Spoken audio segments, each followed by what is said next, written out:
Ringkih hati, sejuk di hati. Nah, ibu-ibu sekalian yang berbahagia, jadi pada dasarnya Allah itu menyukai perbuatan-perbuatan yang memberikan maslahat bagi orang banyak. Jadi khairun nas amfa'uhum linas. Jadi sebaik-baik orang, sebaik-baik manusia adalah dia yang paling banyak memberikan manfaat kepada orang lain. Nah, salah satu orang yang paling banyak memberikan manfaat kepada orang lain itu adalah istri, ibu-ibu. Maka pernah saya mengatakan, ibu itu beda dengan perempuan. Kalau perempuan itu kan jenis kelamin, gender. Makanya ketika Rasul mengatakan al-jannatu tahti min aqdamil ummahat.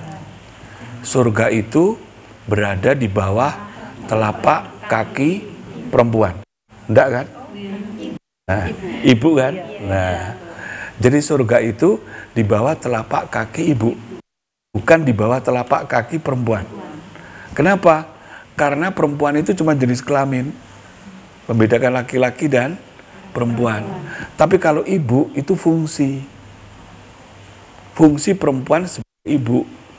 Tidak semua perempuan jadi ibu, tapi setiap ibu mesti perempuan. Nah, Rasulullah misalnya pernah mengatakan, wahai Rasulullah, andai saya boleh bersujud atau andai saya harus berbakti, kepada siapa dulu? Kepada ibumu. Kepada siapa lagi? Ibumu. Kepada siapa lagi? Ibumu. Kepada siapa lagi? Bapakmu. Nah, setelah 3 kali baru bapak. Tapi bukan kepada siapa saya harus berbakti ya Rasulullah? Kepada perempuan? Enggak. Kepada siapa lagi? Perempuan? Enggak. Tapi ibu. Karena ibu itu sebagai fungsi. Maka saya berharap kita berdoa bersama jamaah Jamilah menjadi ibu, bukan menjadi perempuan. Nah, jadi ibu bagi anak-anak, ibu bagi siapapun, karena ibu itu fungsinya sangat tinggi, sangat mulia. Nah, dulu karena itu begini, salah satu tadi saya bilang sedekah di awal ya. Sedekah itu bukan hanya materi, bukan hanya uang. Kalau infak itu mesti uang. Tapi kalau sedekah bisa senyum yang manis, bisa. Ibu-ibu ini kan sudah bersedekah semua ini. Wajahnya sudah manis-manis, sudah tersenyum. Rasulullah pernah mengatakan, andai pada suatu hari kamu tidak menemukan kebaikan, maka keluarlah, temui tetanggamu, senyum. Itu sudah sedekah. Udah sedekah, senyum. Asal jangan cengengesan. Karena senyum dengan cengengesan itu beda ya, beda. Nah, makanya kan sebetulnya ketika Rasulullah mengatakan bahwa senyum itu adalah sedekah, itu memang menurut saya gitu, menurut pengalaman pribadi saya, itu kalau kita di orang Jawa, orang Indonesia itu sudah biasa.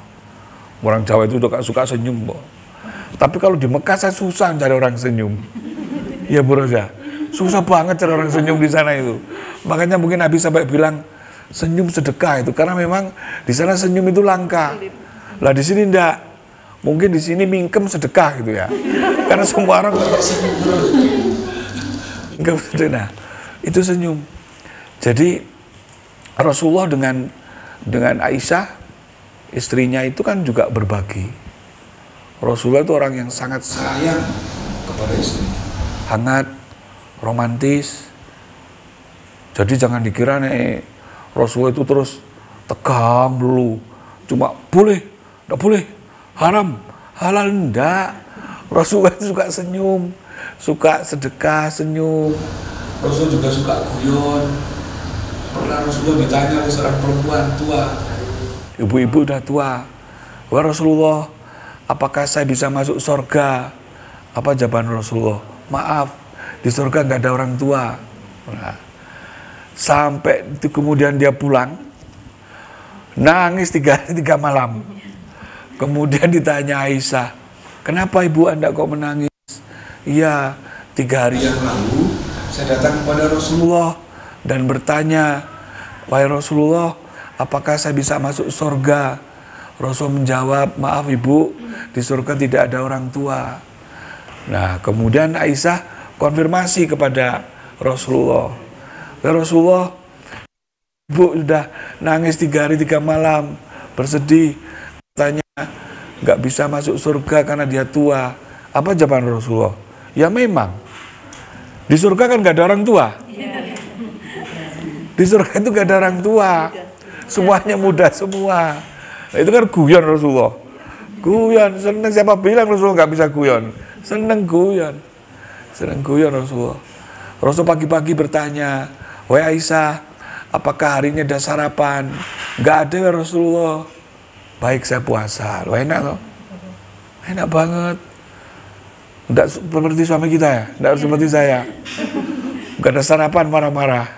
Udah belanjanya sedikit, marah-marah. Nah, itu Rasulullah.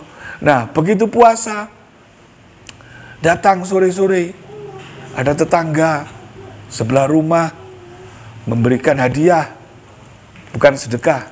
Rasulullah itu tidak terima sedekah, tidak boleh, tapi boleh terima hadiah. Bawa hais itu kurma yang manisan, dan itu kesukaan Rasulullah. Nah, dia itu sudah orang miskin yang berusaha keras memberikan hadiah kepada Rasulullah, ngenak gitu loh, ngenak. Sampai di rumah Rasulullah ditemui Aisyah, bawa apa kamu? Hais, ya sini, tak simpan dulu karena Rasulullah sedang puasa. Nah, orang ini kan agak kecewa, memberi dan tidak langsung dimakan. Rasul dengar, Aisyah, apa itu? Hai saudara Rasulullah, sini dekatkan, dimakan. Mokel Rasulullah untuk menyenangkan orang yang memberi. Bayangin itu. Jadi orang puasa sunnah itu seperti raja, dia boleh meneruskan atau membatalkan. Nah, jadi jangan mentang-mentang puasa terus puasa sunnah, udahlah aku puasa. Nah, itu yang akhirnya apa? Yang memberi jadi padahal sudah gelo di rumah, sudah bawa ini, bawa itu, kecewa. Nah, itu menyenangkan hati orang itu sedekah. Nah, jadi yang dimaksud dengan sedekah itu bukan hanya yang memberi, yang menerima pun juga sedekah. Kenapa? Karena memberi kesempatan kepada buros untuk bersedekah. Bayangkan kalau misalkan saya diberi tidak mau, tidak butuh saya, tidak butuh, ya sudah. Berarti kan kita tidak bersedekah. Sedekahnya tidak laku dan kita menolak sedekah. Nah, itu betapa Islam itu sangat mulia. Sangat mulia, dan itulah humanitas, kemanusiaan.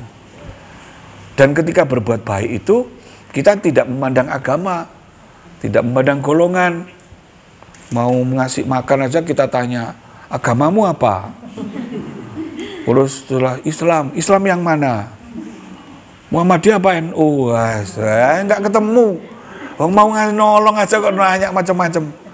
Enggak boleh, sudah ditolong aja. Ditolong.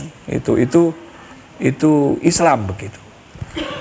Itu jadi ibu sekalian, semoga kita menjadi hamba-hamba yang dilembutkan hatinya oleh Allah. Bingkai hati, sejuk di hati.